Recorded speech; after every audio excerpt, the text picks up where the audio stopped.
All right, everybody, welcome to the first cast of the Season 3 You CPL. start us off and we'll go. Oh, I've got Snipe coming in my speakers. There we go.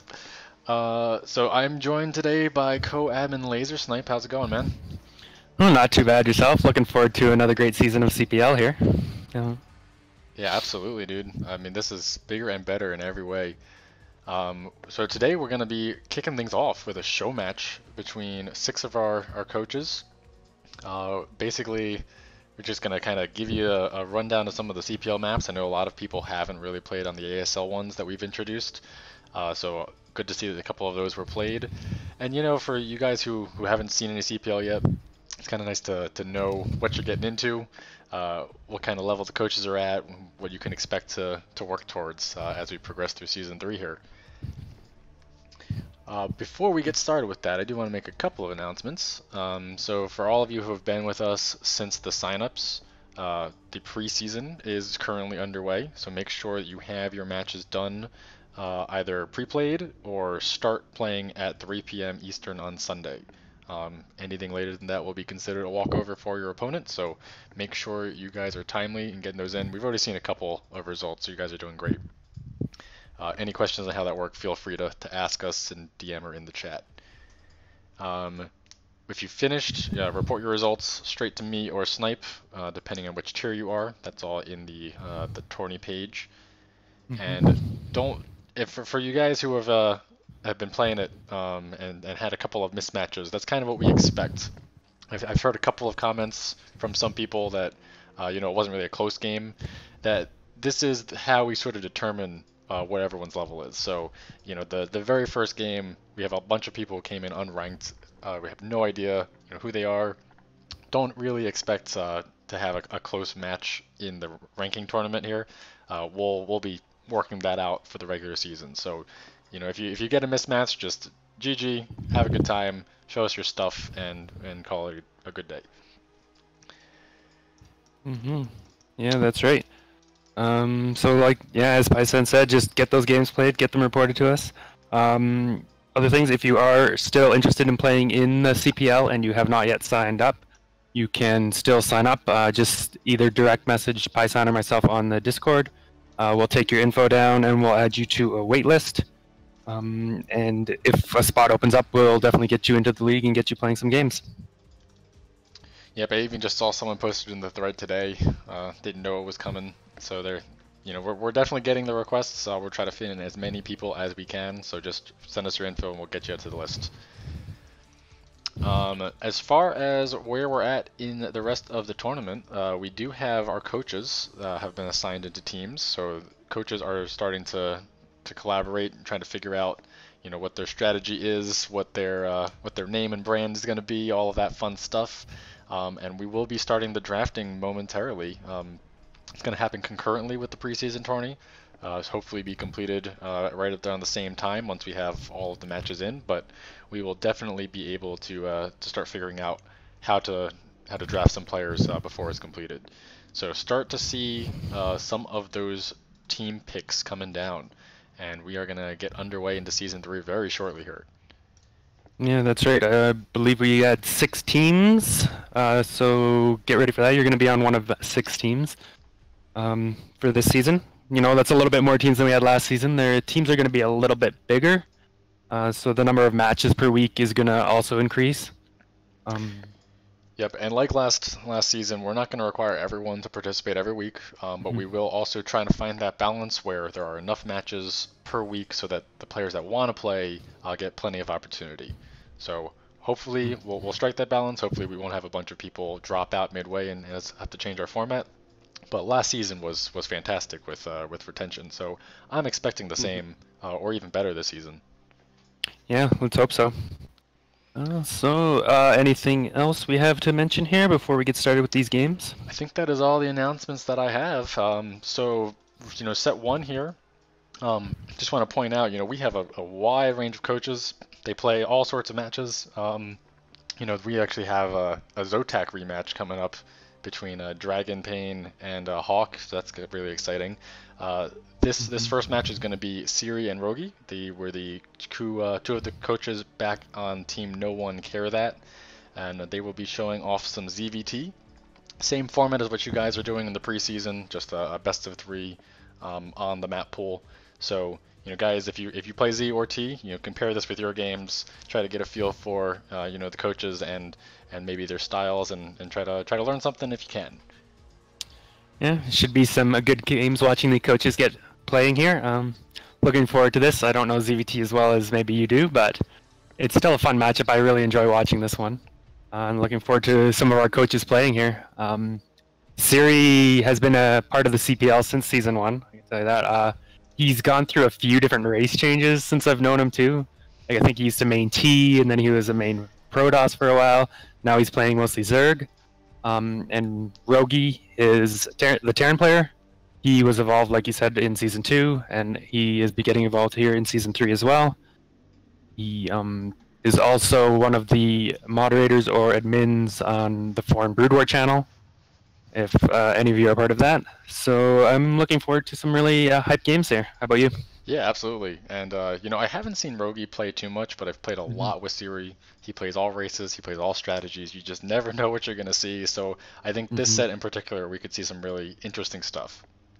Yeah, if you ask Siri to play standard, you're not really going to get standard a lot of the time. So he just kind of plays different. He's got good game sense. He's got a different style. So I'm looking forward to it. I'm ready to jump in here whenever you are. Yeah, let's do it. All right, so we got game number 1 on one of our new maps. It's in the Korean leagues, the newest Korean league. If you've been following that at all, it's a 2-player map, Autobahn. Got a few interesting features. We'll have to see if either player goes to abuse any of those features on this map.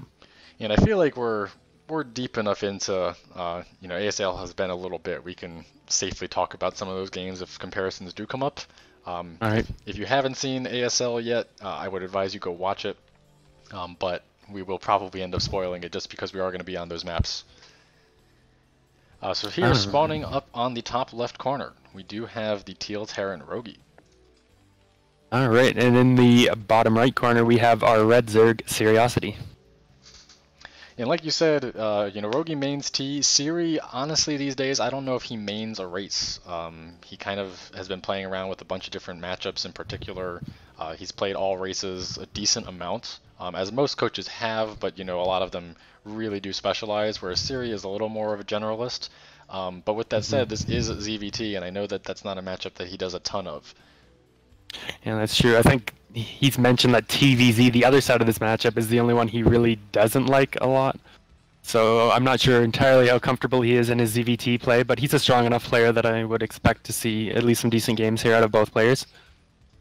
Yeah, absolutely. And they're both very strange matchups. Both TVZ and ZVT are, very high adrenaline, things die really quick, split-second decisions make a big deal. So I can understand why a player would dislike them. Siri's not really a mechanics player. He's much more of a strategic player.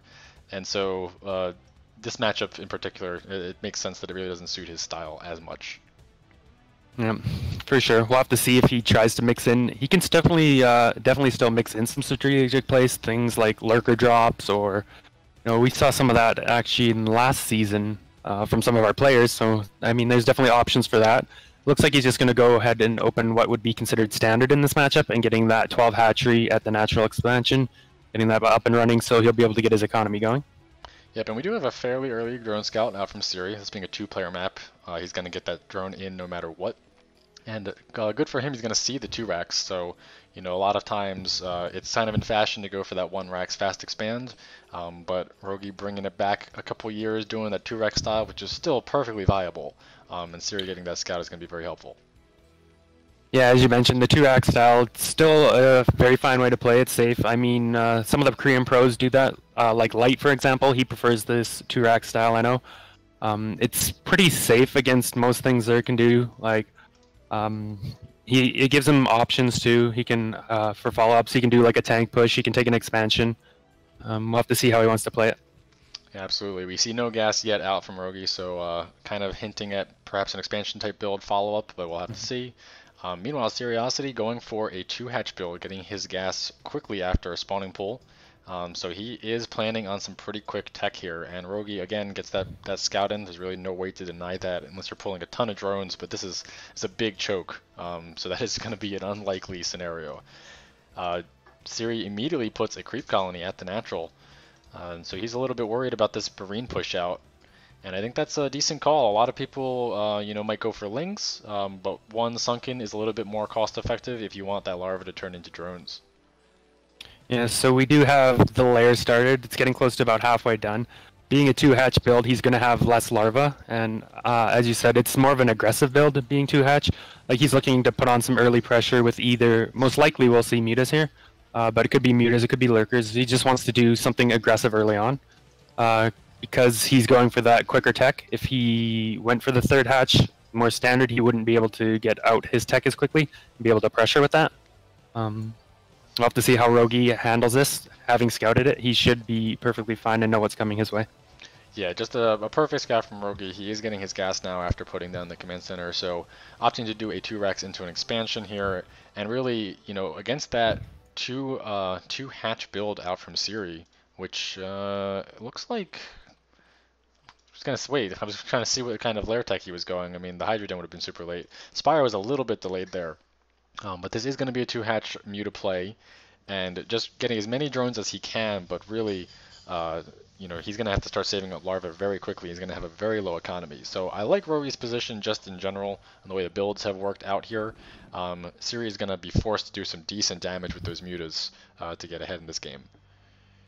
Yeah, that's a good point. We'll have to see how Siri's muta control is. Once that's done, I would expect to see him hopefully making 6 mutas out of that, and just flying across the map and trying to get some damage done on roegi, picking off some SCVs, picking off some buildings that maybe aren't covered by turrets or marines at the time. Just whatever damage he can get is what he's looking for with this build.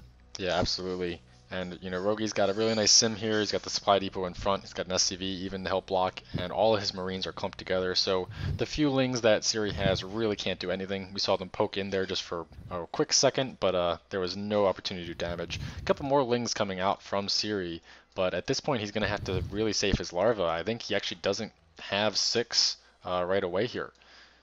Yeah, he actually is down to only about 4 or 5 larvae, it looks like. So that's not the biggest deal, but when you're doing a 2-hatch build, every second counts, and roegi is going to move out on the map with his first 2 medics.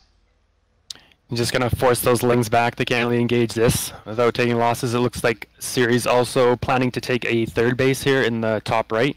Maybe secure that 3rd gas and transition out of this if he's not allowed to find a lot of damage. But if roegi's allowed to just walk across the map and punish Siri if he doesn't have enough defenses, Siri's going to be in a really bad spot, and we can actually see him throwing down another creep colony now, just getting ready in case roegi does make his way across the map here. Yeah, you can see Siri's trying to threaten a backstab, but roegi actually reinforcing with fire bats, so there's really not a lot these lings can do. Also, roegi is not overextending with that marine army, not getting it surrounded, and the breathing room that he's got has allowed him, even though his turrets are a little bit late, Siri not having the 6 mutas right away, and having to deal with those marines is actually going to make these turrets finish just in time. I think if Siri was a little bit tighter on that build, he would have gotten here maybe 3 seconds before. But unfortunately, turrets are now here to reinforce the M&M, and I think these mutas are going to have trouble getting some damage. Yeah, it was great timing. Only 1 turret there. Siri actually had a couple of lings trying to pick that off, and he would have been able to find some more damage. He's actually going to go ahead and target that down. Oh, okay, he gets it. Yep. Now he's going to be able to maybe get a few SCVs before the Marines get in to help defend this. Yeah, it's a decent job trying to get as much damage as he can. Killing those turrets is nice, but there may have only been 2 turrets, but there is a bunker behind that command center. So there's not too much that the Ling Muta can do at that location. roegi actually keeping his army sort of in the main with the bunker defending his natural is a good call. Siri's going to fly in now that the turrets are out. He's outranging the bunker here, so he's going to get a couple of SCV kills. And meanwhile, his lings have found a fire bat, so that's a nice little pickup. Yeah, always good if you can get one of those. He did manage to get a few SCVs. I don't know if he's got quite enough damage for what he's looking for, but he is taking a 3rd base behind this. If he can kind of keep roegi back at his base and get his 3rd base up and running, get that 3rd gas, get into some lurker tech, he could get back into this for sure. Yeah, I don't think he's quite found enough damage just yet. Rogi is still a bit ahead just based on the openings. However, as you say, that third base is pretty key. He is going up to Lurker Tech. This is a double ramped high ground expansion here. So you actually need a decent amount of lurkers to really control it, although you can't get back here just by walking. So it's sort of an awkward situation where, it depends on what's happened on the rest of the game to determine if that area is more or less exposed. Siri's still being active with his mutas, so he's doing a great job just picking off the marine numbers, keeping Rogi pinned back as long as possible to let those lurkers finish. Yeah, and that's what he kind of wants to do here. I mean, he wants to get some damage, but he doesn't want to let this Marine and medics walk over to his base and just kill him. He doesn't really have anything that could just defend and kill this off. He's got the 2 Sunkens, but that's not going to hold off this big group of M&M. It looks like Rogi's going to try and move across the map now. We'll see if Siri can pick some off or if he's going to throw down some more defenses or not. I'm a little bit worried with only the 2 Sunkens. Yeah, 2 Sunkens is definitely not enough. It looks like the Lurker Tech is not yet done either, so 3rd Sunken is now coming down, but Siri really needs to dog this army a little bit harder. Like we were saying, Rogi is in a good position here. Siri had done a little bit of damage, but he really hasn't limited the Marine count at all. He's got a couple SCV kills and turret kills, but there's a decent amount of Marines and medics here. Only now getting a couple of shots, so this is good work from Siri, but he has to be careful his mutas don't get too bruised. He will still need those for the ultimate engage. Yeah, he is picking up a few Marines, which is nice, making this a little less powerful.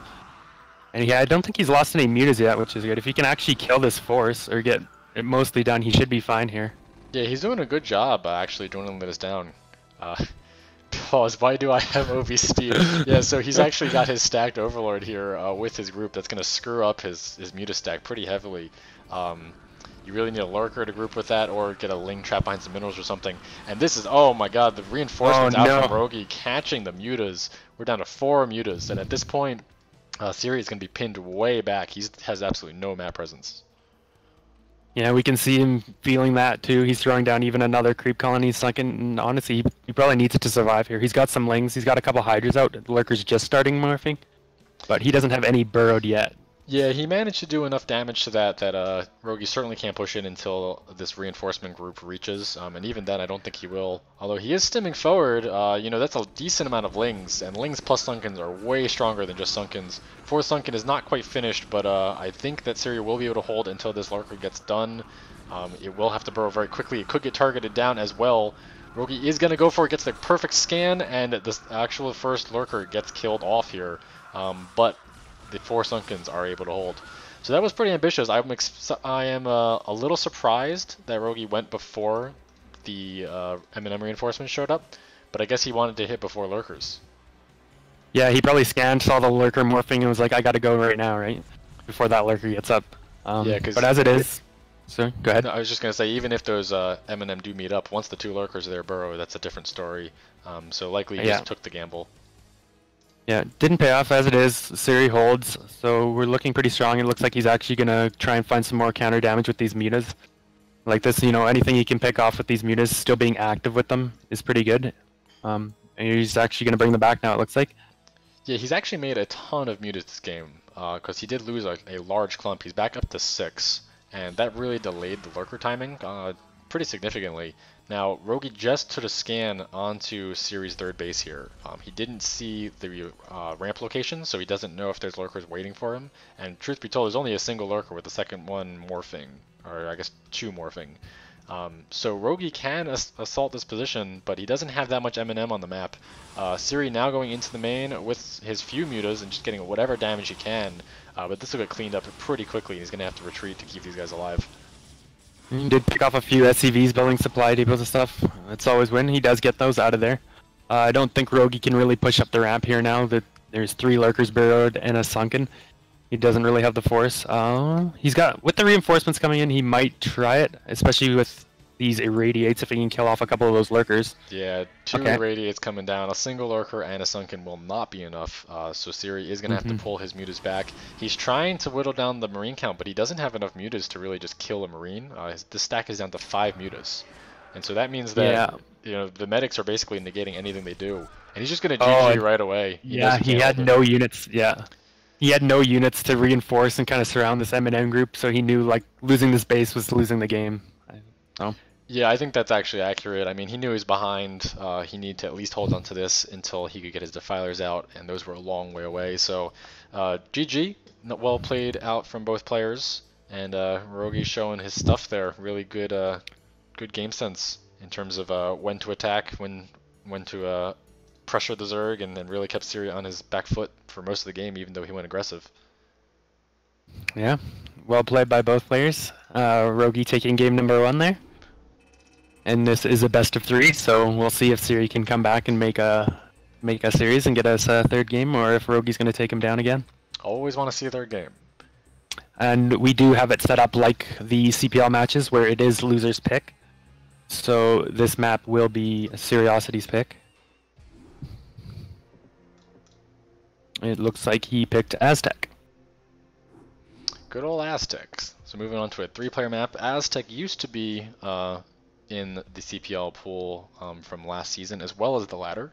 I don't believe it's in ladder anymore, but we have kept it for this season. It's a fun, pretty nicely balanced 3-player. Yeah, we saw some good games. You can bring some different or interesting strategies here. It looks like they actually played on the older version of Aztec, looking at the profile here. They don't, where it does not have the droppable cliff. Yep, should be 2.1 if it's the newer version. So this is a slightly wrong map in terms of the map pool. That is fine. I doubt it will play into this game too much. I guess we'll have to find out and see. For game number 2 here, we have Siri versus roegi.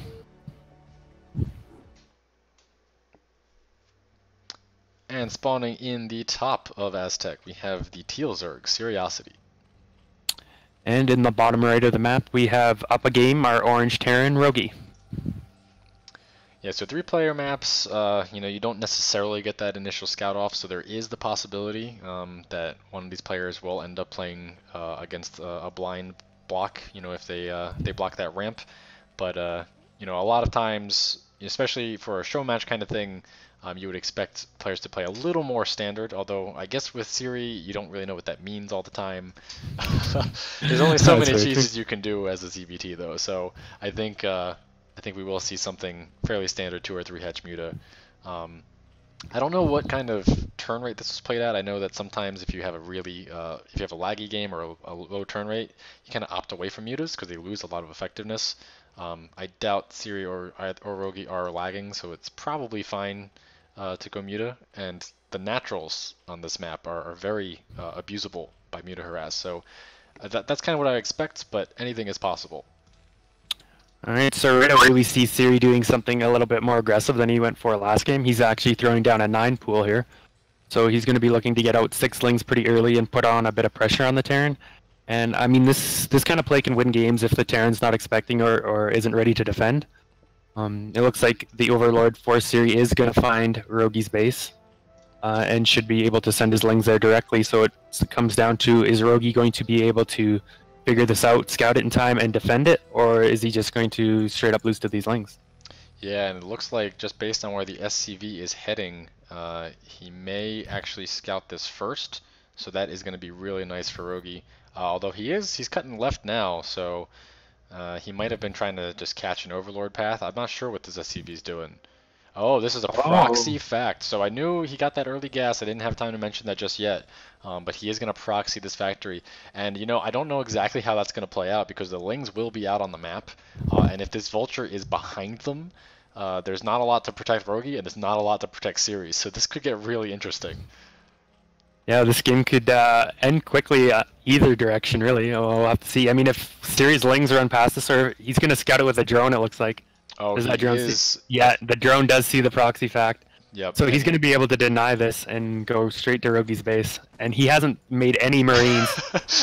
Yeah, that is really rough. Not only is the drone going to scout it, but now roegi understands the position he's in. He's just going to GG right away. Yeah, that is a straight build order loss.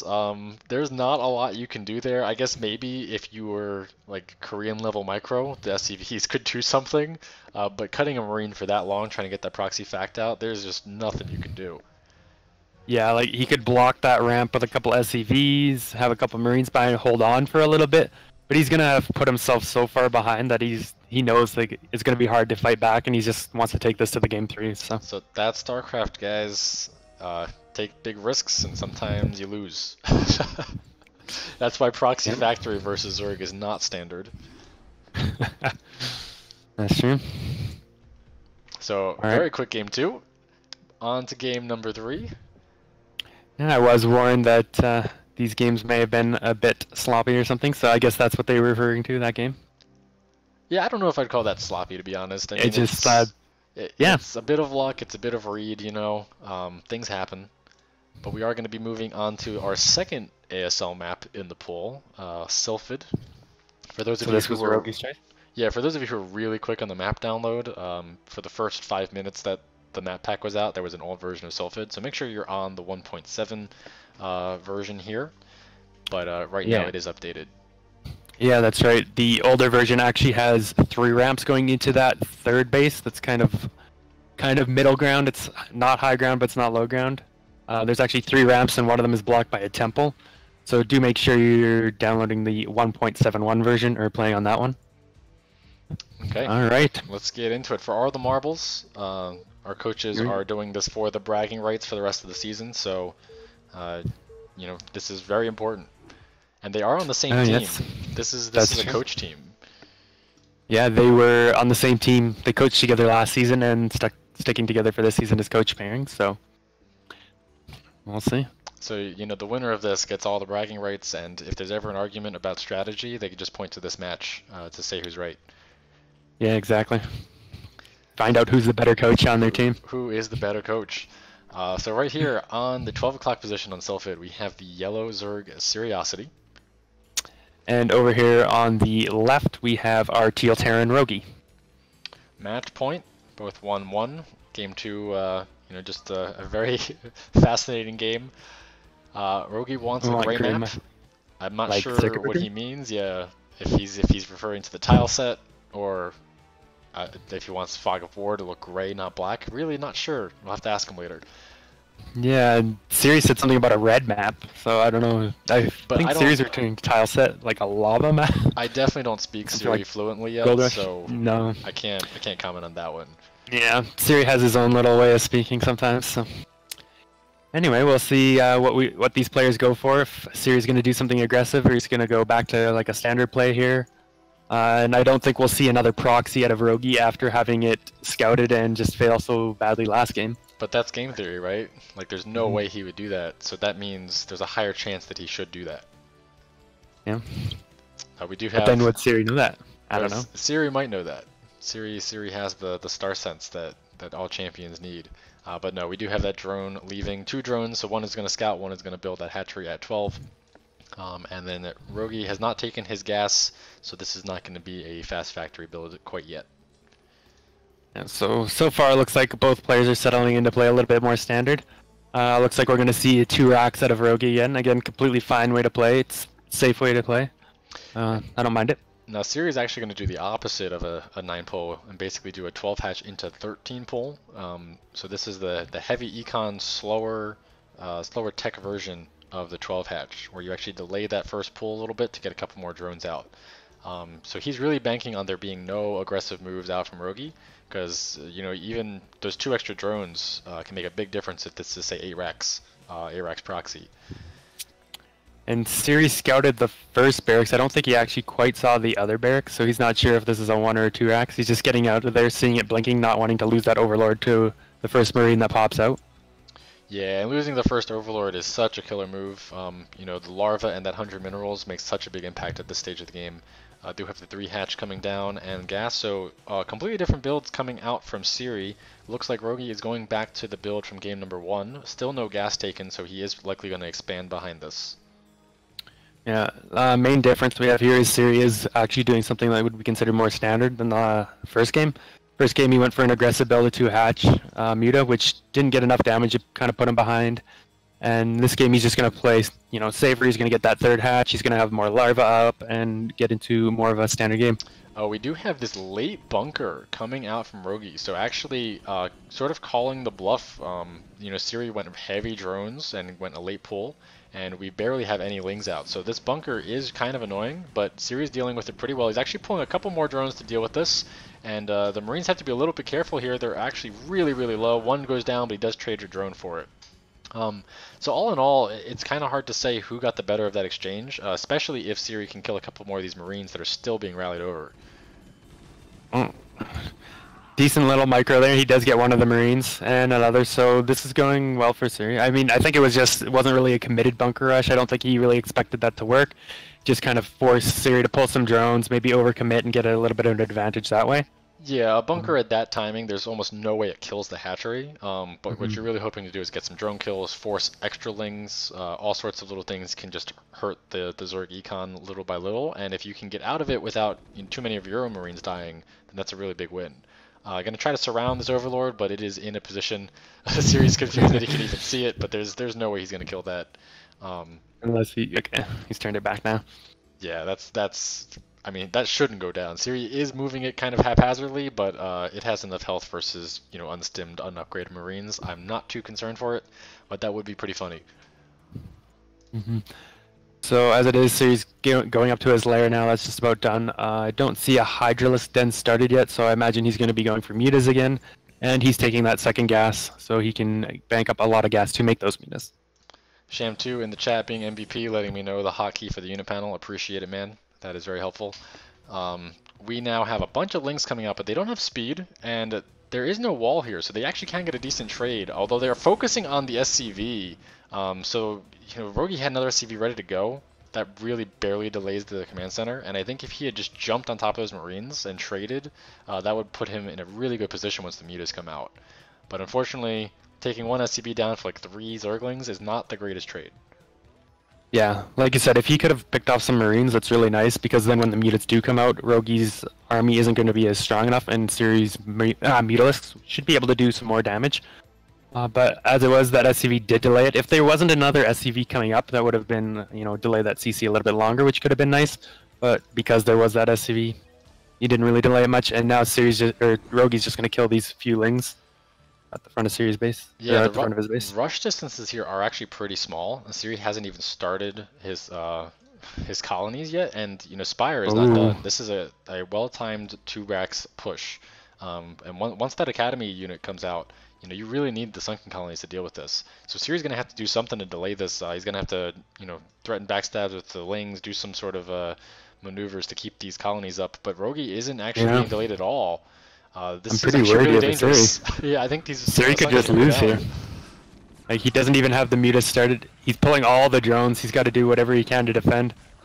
Yeah, so the fireback goes down, but there's still only one sunken. This is actually a lot of damage. Even if he cleans this up, it's already done plenty. And this is a second colony behind here. I think he might actually just go into the main and kill a ton of drones. There's no units at all. Yeah, I don't know if there's anything Siri's going to be able to do about this. He does have mutas morphing now, but by the time they pop out, he's going to have lost pretty much all of his drones here. Oh, that one fire bat just killing the drones so quickly. So yeah, the mutas come out, but this was so well timed by roegi, and Siri just didn't have the colonies in time. I mean, that is ZVT in a nutshell. You have to know the rush distance on these maps. I bet neither of these players have really played this map that much. So that's not something that they would have practiced necessarily just yet. But that is something you're going to have to look out for. Against that 2-racks timing, you need those colonies ready to go. Yeah, Siri only has 3 drones left, so I basically expect him to go in with these mutas, and if he can't essentially kill roegi or do a ton of damage, he's just going to have to GG out. Yeah, and he knows that as well, so he's got plenty of turrets. Yeah. Siri understands that. Yep, he's got nothing he can do there. So there's the GG. Well played. roegi takes the series 2-1. Well done. So I guess that gives roegi a little bit of bragging rights on his team now. Yeah, absolutely. I mean, that is... I don't know what the team is going to be branded this season, but that's the clear ZVT master of the team. There we go. All right, well played. Well played indeed.